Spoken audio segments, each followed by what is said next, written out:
नमस्कार. माझ्या यूट्यूब चॅनलमध्ये तुम्हा सर्वांचे खूप खूप स्वागत आहे.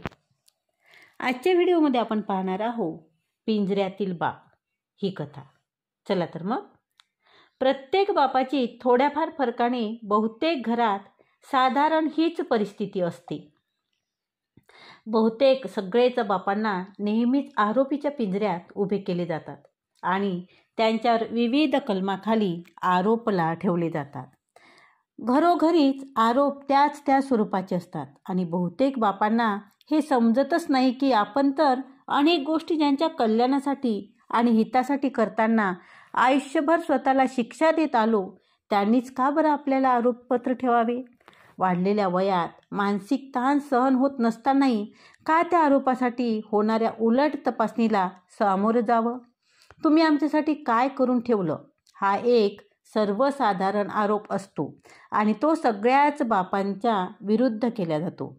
काय केलं याची यादी जर एखादा बाप चुकून माकून द्यायला लागलाच तर त्यात वेगळं काय केलं तुम्ही?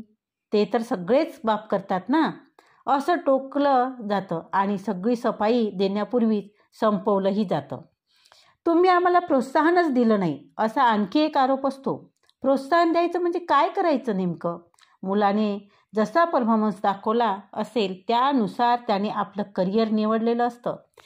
अगदी इंजिनियर जरी झाला तरी मुलगा असा आरोप करतो त्यावेळी विचारच करत नाही की बापाने इंजिनिअरिंगची फी भरताना किती ओढाताण करून घेतली होती.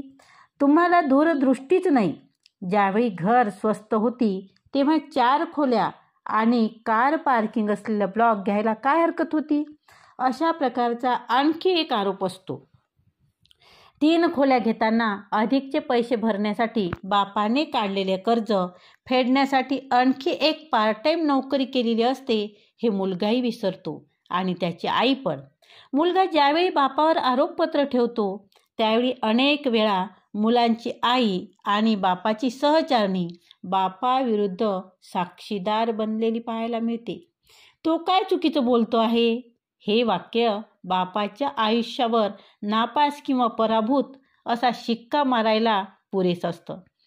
तुम्ही हे करायला हवं होतं, हे करायला नको होतं, अशा अनेक गोष्टीचे अध्याय रोजच वाचले जातात. विशेषतः बाप निवृत्त झाल्यावर आणि मुलगा कमवायला लागल्यावर अशा आरोपांची संख्या आणि फ्रिक्वेन्सी वाढतीच असते.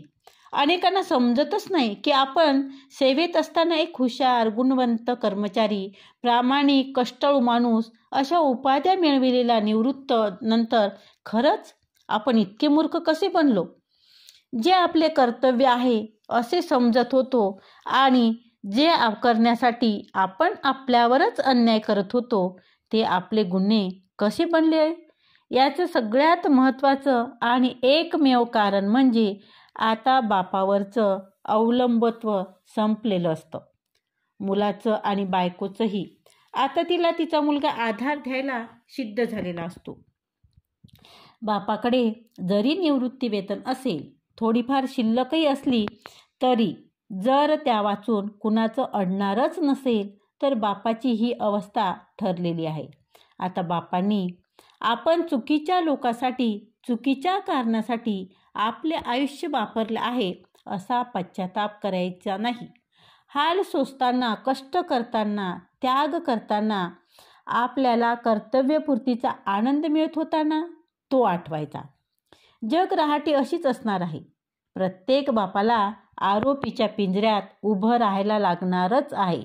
आता असे आरोप झाले तर लगेच कबुली जबाब द्यायला आणि पुढचा वाद टाळायचा. ज्याच्यासाठी त्याग केला, कष्ट सोसले, त्यांच्याशी वाद घालण्याचे प्रसंग टाळणे तर आपल्या हाती आहे ना.